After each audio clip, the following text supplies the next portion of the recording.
Lawmakers on Capitol Hill are spotlighting recent ethics concerns surrounding the highest court in the land. In a Judiciary Committee hearing today, senators debated how to address concerns involving Supreme Court justices, including whether they should apply ethical guidelines to the justices themselves. The committee will come to order.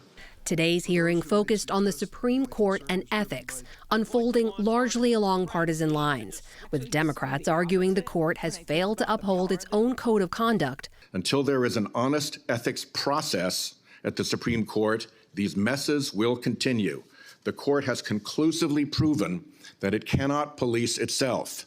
And Republicans accusing Democrats of attacking the court. If you want to talk about making the court a better institution, I'll be glad to work with in that regard. If you want to talk about destroying the court, count me out. Unlike the guidelines federal judges must adhere to, the Supreme Court has no formal ethics code. Justices are meant to police themselves. But a series of recent reports documenting justices' failures to disclose gifts and real estate deals has sparked questions about possible reforms. ProPublica reported in April that Justice Clarence Thomas failed to disclose hundreds of thousands of dollars worth of gifts, including luxury trips from a billionaire donor. They later reported the same donor purchased properties from Thomas, including Thomas's mother's home, which she still lives in today. Politico later reported Justice Neil Gorsuch sold a Colorado property to the CEO of a law firm with regular business before the court and didn't disclose that the CEO was a buyer. Congress not only has the authority to legislate in this area, but the responsibility. In today's hearing, Democrats argued lawmakers must now act. The Supreme Court should step up and fix this themselves. For years, they've refused. And because the court will not act, Congress must. But Republicans dismissed the hearing as a liberal effort to undermine the conservative-leaning court. The danger isn't that rogue justices are operating without ethics. It's that Democrats aren't winning every fight, and they find that reality intolerable. Not in the hearing room, Chief Justice John Roberts, who was invited by Judiciary Chair Dick Durbin to testify. Roberts declined, calling congressional testimony, quote, exceedingly rare, and cited, quote, the importance of preserving judicial independence. His letter included a statement on the court's ethics signed by all of the justices. All this as trust in the court is at record lows. In a recent PBS NewsHour NPR Marist poll, more than 6 in 10 Americans said they have little to no confidence in the court. To help us explore these issues of accountability and confidence in the court, I'm joined by University of Virginia law professor Amanda Frost. She testified at the hearing before Congress today. Professor Frost, thanks for being here. Thanks for having me. So it's worth noting we've learned about the gifts to Justice Thomas, Justice Gorsuch's property sales through journalists, uncovering the information and then reporting it. From what you have seen, should that have been information that they disclosed? Yes, there were clearly failures to follow the ethics laws in those cases. And so what did you make of how the hearing unfolded on those issues today? Yes, well, some of the conversation was productive. I think there was a general recognition that one of the problems is lack of transparency and that the court is not taking its ethics obligations seriously enough. So whether Congress takes action through legislation isn't clear, but at least they're shining a light on the issue. Is there context for this conduct? When you look back in history, are there previous examples of ethical concerns on the court we can compare this moment to?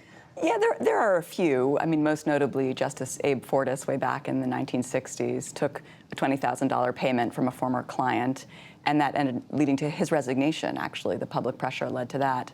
And he returned the money even, but I think he realized that he couldn't withstand that kind of scrutiny because he had been paid while being a justice, and that was a problem under the ethics laws. What about back in 2016? I recall when Justice Ruth Bader Ginsburg had made some comments criticizing then nominee Donald Trump and under public pressure had to come out and apologize. Does that all live in the same universe here? Yes, I think it does. And she violated ethics laws by making those statements, or at least the code of conduct that justices say that they follow. And she apologized and retracted those statements as she should have. Justice Thomas is not alone, and that's the problem. We need the court to be more accountable and all the justices to be following these ethics laws. What about Justice Roberts not appearing today? Do you think he should have? I mean, are there questions you would have liked to see him answer about this? Absolutely. I was really disappointed that he didn't take the opportunity to have an interbranch dialogue on this question. And justices testify. This is not unusual, and they testify about matters affecting the judiciary. So I think it would have been helpful if he'd shown up and given the court's perspective. We've noted, too, look, both Justice Thomas and Gorsuch are conservative justices. The calls for accountability right now are largely coming for Democrats. So this entire conversation seems to be unfolding in a very partisan arena. How do you look at that? Yes, unfortunately, it does feel partisan, which is too bad. I've been talking about this for decades, and it really shouldn't be viewed as partisan.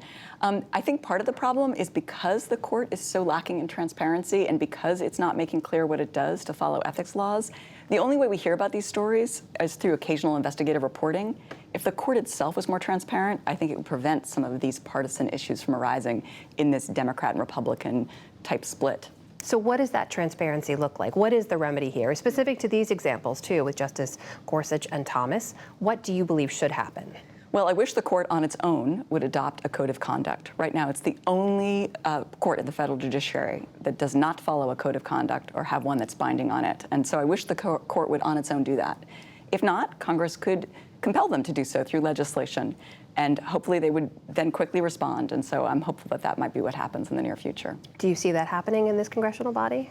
Right now, unlikely, but the conversation is progressing, and I think the recent revelations of unethical conduct by a variety of justices has led more people to think reform is needed. Help us understand a little bit more specifically what that code of conduct would call for. You mentioned, of course, federal judges have to abide by that kind of those ethical guidelines. What specifically do you want to see when it comes to Supreme Court justices? Yeah, so the code of conduct that currently binds the lower court judges, but not the Supreme Court, that would be a great model for the Supreme Court, and then they could tweak it as needed for the special situation of being a Supreme Court justice. It requires things like the courts must make sure never to do something that appears improper, the appearance of impropriety, as well as actual impropriety. They need to be careful about who they go and speak in front of, who they accept gifts from. They just have to be more conscious of the fact that they are public figures and they are deciding cases, and the legitimacy of the court is very important to the American people if they want to trust the outcomes from that court. So when it comes to the American public and their trust in the Supreme Court, we know that trust, like many major institutions, has been on the decline. There's a recent PBS NewsHour NPR Marist poll that asked people how they feel about the court, their confidence in the Supreme Court. 53% of Republicans said they feel mostly confident, just 24% of Democrats, 39% of independents.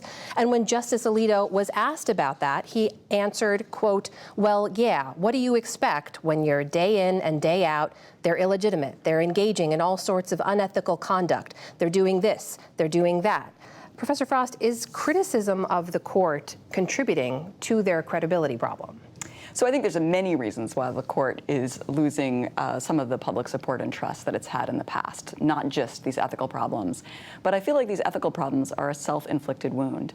Because the court, if it was more transparent, if it had an employee responsible for advising them on ethics so that they weren't making mistakes and constantly failing to follow the law, then these stories would go away, or at least they would be diminished. And so I feel like the court has injured its own reputation by not taking action. This University of Virginia law professor Amanda Frost joining us today. Professor Frost, thanks for being here. Thank you for having me.